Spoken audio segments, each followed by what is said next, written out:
okay? All you have to do is make a slanderous or damaging comment that is either completely untrue or extremely exaggerated. Something Ethan's more than capable of doing. And Prank Invasion literally just got out of prison for 3 years for some kind of sexual crime. And then there's the second step, which is even simpler. Just repeat that comment over and over and over. Really make sure you're drilling it into the head of your viewers.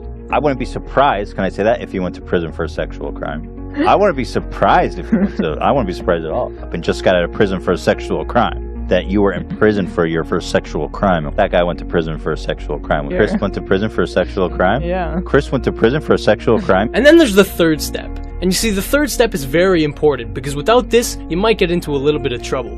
This is because the third step is to say that it is a joke. For a long, long time. Just a joke. Or to say that you love the person or the person is a legend. Jimmy's a legend. The guy's a legend. He's a legend. Welcome the legend. You see, this is genius, because it allows you to completely slander this person and convince people subconsciously that this person is a bad person or unworthy of their respect. But at the same time, you get to avoid criticism by saying that it's a joke. And of course, the viewers assume that you're honest when you say these things, but in reality, these comments are only meant to put the person down. And the statement of loving them or it being a joke is only meant to cover your ass. Now, knowing these 3 steps, try watching an episode of the podcast and tell me if you can get through a single one without seeing an H3 joke. For me, after watching so many episodes of the podcast, I've realized that Ethan has a very unique skill. He is able to reach a level of 100% sarcasm, meaning that he can make it to a point where literally he can say one thing and in the mind of his viewers, the exact opposite is interpreted. Jimmy's a legend. The guy's a legend. And honestly, this strategy is impressive in a way, because instead of using those harsh words, the words that he is actually thinking when he speaks of these people, you know, things like they're a loser, they're a piece of shit, or they're not worthy of your respect, instead of saying that directly to the viewer, he gets to subconsciously imply it and kind of reinforce it in their heads. But by masking it under a heavy layer of sarcasm, you get to avoid any form of criticism, because your exact words are not offensive. The intention is still malicious, but the exact words, you can't call them out for those. Honestly, Ethan, you've kind of inspired me, man, because that's a really good method of making it clear that you hate someone. So to everyone watching, I just want you guys to know that I think Ethan is just a legend. I love that he still makes fun of his fupa, and I think he's just a funny guy overall, to be honest with you. I think his jokes are very creative, and I think he's a very honest person, especially with his fan base. But most importantly, I don't think that the H3 podcast will crash and burn. Ethan? Am I doing it right? That other guy's asking, if you could sucker punch anyone you wanted from all throughout history, who would you punch and why? The one person I would say I can't say because of I can't say. Maybe you can read between the lines, but I can't say. Okay, I think I know who.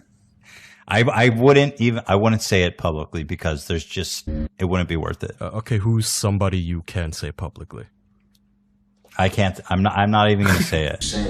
Do you just want to punch? I'm not even going to say it. There's one person in particular. Ela, if you could sucker punch one person, she knows who I'm talking about. I definitely punch this guy. Yeah. I don't need a travel machine to sucker punch this guy. Vince McMahon. I just got to make a decision. So that's it. I can't say his name. Otherwise, it'll be bad news. Fair enough. But I think hopefully enough people know who I'm talking about. 2 to the 1 to the 3. I like good pussy and I like good trees. Smoke. So Ethan has a segment on his podcast where he talks about serious news articles, current events, and this is honestly where I start to lose my sympathy because this is where Ethan shows that he's a fucking idiot. In Pennsylvania, there's an epidemic, an actual pedophile ring, okay? Of priests. 300 priests. I don't know how many priests are in Pennsylvania, but I can't imagine more than like 1,000.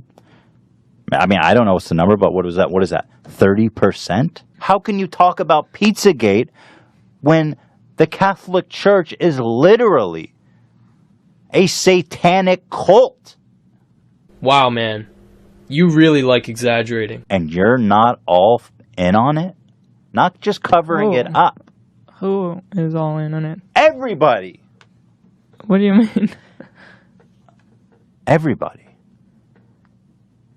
If 30% of the people that work for you are fucking kids, like what reason do you have to keep that system moving? And it's just so funny and ironic to me that people will go slander Basically make up stuff. Cuban. To you viewers, I hope you understand why this is stupid. I think Yeah. there's a lot more of these guys fucking kids than just the 300. Yeah. Everybody's What do you in on mean it, by bro. everybody? The fucking everybody. The whole church, all the priests, the bishops. Well, yeah. I don't know how high 300. the Pope. I mean, I don't know. The Pope. Imagine the Pope is raping children, and you're talking about Pizzagate. So he takes random articles, he reads the title, and he reacts to them. And I don't think that he actually reads the articles. He might, but I don't think he does. I think that he has, as you can see on the podcast if you watch them, he has the people who work for him kind of explain the rough ideas of what the article is about. So obviously his opinion is not that informed. And it's not like he's looking at multiple sources or like backing his shit up. It's, you know, just shooting the shit in front of 1 million people. 1 million impressionable people. What exactly does the Catholic Church do except rape kids? I think it's time to close it down. I think it's time to lock shop up on that church. Are you enjoying that tax exemption? Why are we giving them a tax exemption? Let's give them tax exemption. Here's another one. Here's the problem with these evil scumbags. These CEOs that run these banks to just fucking pillage the whole world. The government, for whatever reason, has chosen that not to prosecute these criminals. These absolute human parasites. Our government is run by such fucking cowards. And by the way, Donald Trump, Mr. Drain the Swamp, what happened? I'm just a YouTuber. How does that qualify me to tell you who to vote for? Who to fucking elect as president? I literally go to the grocery stores with 200 shirts on, and you're looking to me for advice on who to vote for president? Yeah, there are got to be better people out here to advise you on that. Every American wants to see these soulless, evil